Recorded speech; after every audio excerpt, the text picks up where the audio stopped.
by our committee chairman, Senator Wyden. Thank you so much for being here. Thank you. Thank you, Senator Carper. The election is supposed to be over, but things are just as hectic as before. And I'm going to ask you a question, if I might, Mr. Meltzer. Obviously, businesses and workers and consumers understand that in our country, the internet is free and open. And having come to the United States Senate when virtually nobody knew how to use a computer, that was something that I've been dedicated to, that proposition, ever since I had the honor of coming here. So our internet is free and open.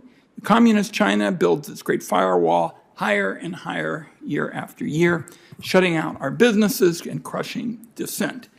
We're obviously watching on our TV screens today the way the regime censors protests, pushes back against a draconian COVID lockdown, and brutally cracks down on dissent. My view is that we are watching every night unfold a human rights disaster, and it is spreading like wildfire with our trading partners in India, Vietnam, and Indonesia. All across the world, for example, surveillance is becoming the new normal, and technology is used to monitor worker communications, stamp out dissent, and organizing. So I thought, because of your expertise, Mr. Meltzer, it would be helpful to have you briefly outline several of the smartest reforms that could be made to our trade policy to put the United States in a position to push back as effectively as possible against these human rights crackdowns. Thank you, Senator, for the question, and I certainly agree with your observation in terms of what's unfolding at the moment. It's a dynamic space, and there's clearly an important role, I think, for US leadership on digital trade policy issues as a key component of building an ecosystem, I think, particularly in the Asia-Pacific region, which reaffirms the norm of an open and free internet. In many respects, this is sort of the centre of where this broader strategic conflict, I think, between the US and I should say the West really and China is going to play out on the ground. And we see this happening in versions of trade policy which China is advocating compared to what would be a preferred, I think, US approach. And one need only look at, for instance, at the RCEP, the Regional Comprehensive Economic Partnership, which on one level is not a bad agreement, but includes a lot of loopholes and exceptions for China's sort of approach to the internet and restrictions on data flows and so forth. And we have a lot of important countries in the region that are now party to that agreement, and which has become a baseline for them. And it refers specifically to the ASEAN countries, which are obviously part of the RCEP agreement.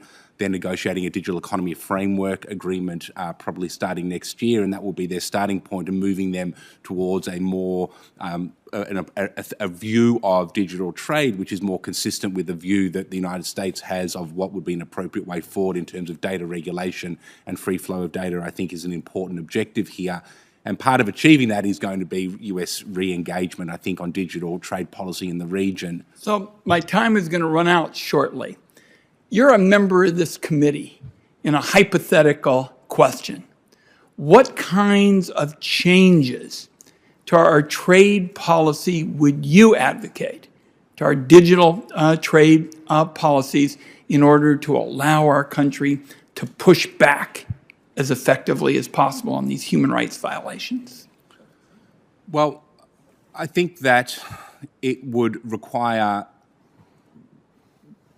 starting with what we've got and then using the full weight of the US access to the US market to incentivize the region to adopt an approach to data flows and data regulation. That is. And what would be an example of such an incentive?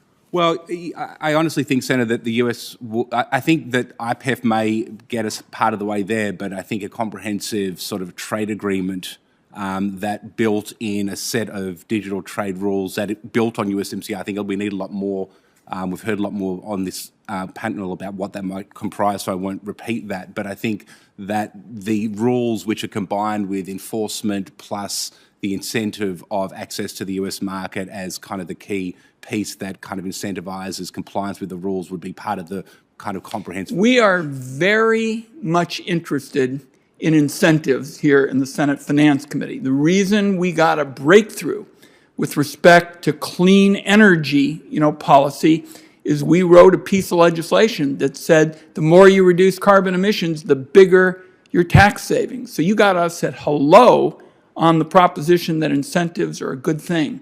So we'll hold the record open with Chair Carper's permission, and I'd be very interested in a couple of examples of your ways to tie these incentives. And open markets are certainly, one possibility. But if we're going to actually put them down into policy, we're going to need to be able to lay this out in a straightforward way. That's what we did with respect to clean energy. After 20 years of gridlock, we said, hey, we're going to make this pretty simple. It's going to be technology neutral. It's going to be market oriented. Everybody is going to have a chance to be part of a new system.